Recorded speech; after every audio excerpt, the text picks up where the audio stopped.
We are back now with Appleton School Superintendent Greg Hartjes. Your demographics have changed over the years, over let's say a 20-year period. Right. What's changed for your school district?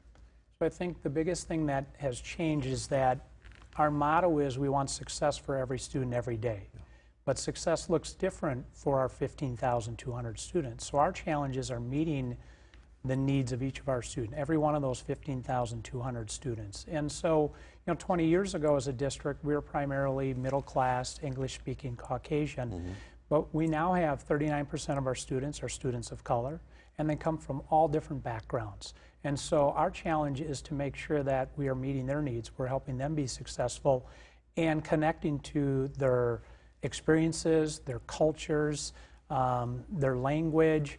And we look at our EL population, which has changed, so our English learners. And so those are students that primarily were first Hmong speakers that came into the Appleton community, then Spanish speakers. Last year it was Dari speakers, so Afghan refugees that came into our district. Prior to that, we had Swahili-speaking population, which has ballooned in Appleton, and so we're still trying to meet the needs of 15,200 students, but some of those needs have changed a little bit. And when we look at a referendum, we're looking at something like the STEM staffing, the class size reduction in kindergarten, first, and second grade. Again, those ages where we're really forming the foundational literacy skills for not only current English speakers, but a student who might be a first grader who's in this country for the first time and their home language is Swahili. Oh my. And you've been holding listening sessions. What have you been hearing? How have they been going? So they've been going really well. We open up the listening sessions by asking those in attendance to share their input on what they think we do well as a district, where we could improve. We ask a question about what should be the superintendent's priority, and we get a lot of really good feedback. And what we hear is that they really appreciate, first of all, our staff. They really feel like we have staff members in Appleton that care about their kids. And then the second thing is they talk about opportunities, the wealth of different charter school options we have in Appleton and all the different programming we have. And we look at STEM as another piece to that. We're looking at STEM as one other way to be innovative, to help our students develop the skills that they'll need when they leave us as senior in high school. So we look at just simply those positives that they're sharing with us, and that's affirming that we're doing the right work in our district. And then the second part of those listening sessions is having administration sharing referendum information. So really what we're trying to do is get as much information out as we can about a referendum, and understanding that we have 44,000 households in our community. So 100,000 individuals that potentially could come out and vote. And we want to make sure that they're well informed about what they're going to be voting on with those two questions on November 8th. And you commissioned a survey into all of this. You broke it down into three groups: staff, parents, mm-hmm. and what you called others.